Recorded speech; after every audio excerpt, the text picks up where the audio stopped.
Imagine being given the power to save a world, but at the cost of trapping a soul forever.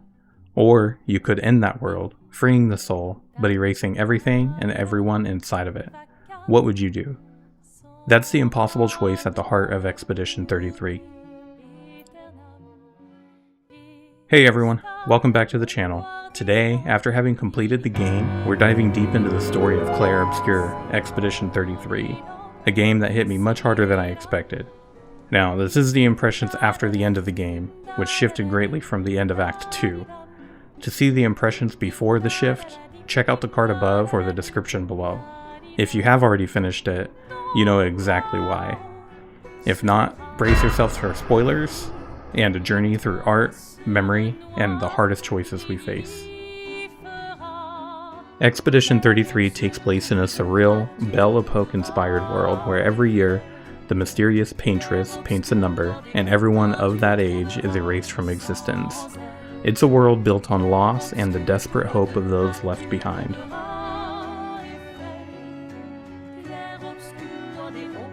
Our heroes, Gustave, Maëlle, Lune, Ciel, and others, set out to end this cycle, knowing their own time is running out. But here's the twist. Much of what we experience is inside a painted world, a canvas. Most of the people we meet aren't real in the traditional sense. They're only brushstrokes, memories, and echoes. That realization hits like a punch, shifting the story's emotional weight to those outside of the painting. The ones left to grieve, to heal, and to move on, instead of the people that we have grown attached to. At first, this didn't sit very well with me. It reduced the impact overall. However, after sitting with it for some time, I realized that the story is more powerful because of it.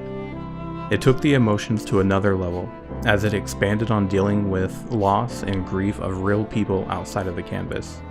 In addition, the audience also, in a sense, grieves the loss of the characters as we knew them, and they have to immerse themselves in a different emotional trauma that exists outside of the canvas that is already so advanced it hits us like a ton of bricks. He has her imprisoned at the top of the monolith, and she has him trapped beneath. It's a stalemate. You're as bad as Aline. He's not Verso. He's a painted copy built from our mother's memories. You do well to remember that. Let's talk about Maëlle. At first, she's just a kid. Awkward, impulsive, and a little bit annoying. Have you tried throwing with your other arm instead? If you could hit the paintress directly, that would actually be useful. But as the journey unfolds, Maëlle transforms. She becomes the group's moral compass, the one who always asks what's right, even when the answer hurt. She's been orphaned, lost her adoptive brother Gustave, and she's grown up in a world that doesn't feel like home. Her arc is about finding agency, about choosing who she wants to be, and she chooses to be the hero. So, if I want to kill Renoir, I have to kill the paintress first. But then comes the ending, the choice. And here, Maëlle, the pillar of what's right and good, makes a decision that feels, well, selfish. She chooses to keep painting, to preserve the canvas and her new life, even though it means trapping Verso's soul forever. Suddenly, the line between hero and villain blurs. Is she saving herself or damning someone else? Is she protecting her happiness or denying closure to those on the outside? I'll have another video on this, but many see Maëlle's choice to be the bad choice, perpetuating the control and abuse of power that we set out to stop in the first place. This completes Maëlle's arc from annoyance to hero to anti-hero.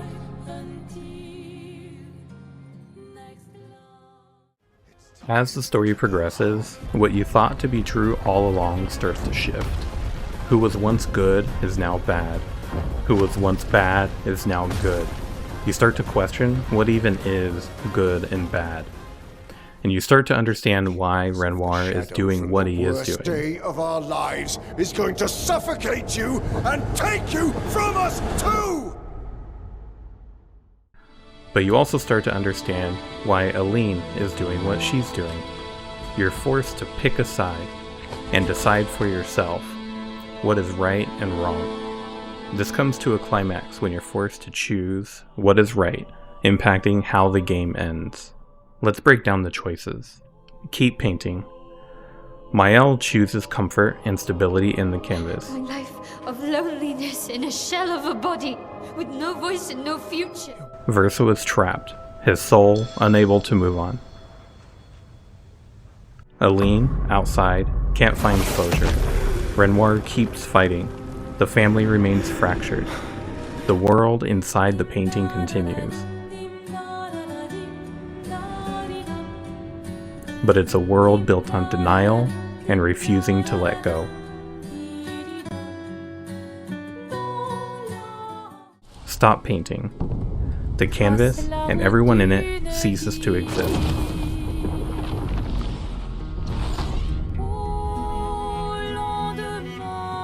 But those outside can finally grieve and heal. The family, shattered by loss, has a chance to reconnect and move forward together. Verso is finally laid to rest. It's a brutal mercy, choosing reality over illusion, pain over false comfort. Verso sums it up best. Life is forcing choices. What struck me most is how Expedition 33 refuses to give us clear heroes and villains. Everyone is just human. The so-called bad guys are people trying to protect what they love or escape their own pain. The game could have just as easily been written with you playing as Renoir or Aline. Even Mael, who seemed so good, becomes an antagonist in her own way. The story asks, is there ever really a right choice? Or just the best we can do with what we're given? From each person's perspective, there doesn't seem to be an obvious villain, an obvious hero. Of course, it's not all doom and gloom. The game really knows when to let us breathe. Whether it's Gustave shouting the wrong password at a gestural guard, Get out of my way! or Esquier's lazy antics, there's humor woven in, a reminder that even in the darkest times, there's space for laughter. Some of the banter between Verso and Monoko was also so well done it didn't feel out of place or too cringy, but still gave you a chance to be human.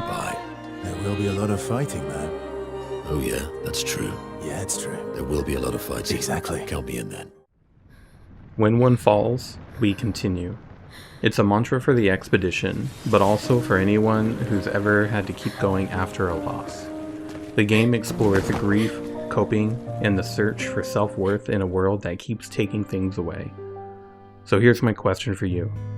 If you were Mael, would you keep choosing to paint? Choosing comfort at the cost of another's freedom? Or would you let it all go, embracing pain for the hope of true healing? Live to paint, or paint to live? Thanks for watching.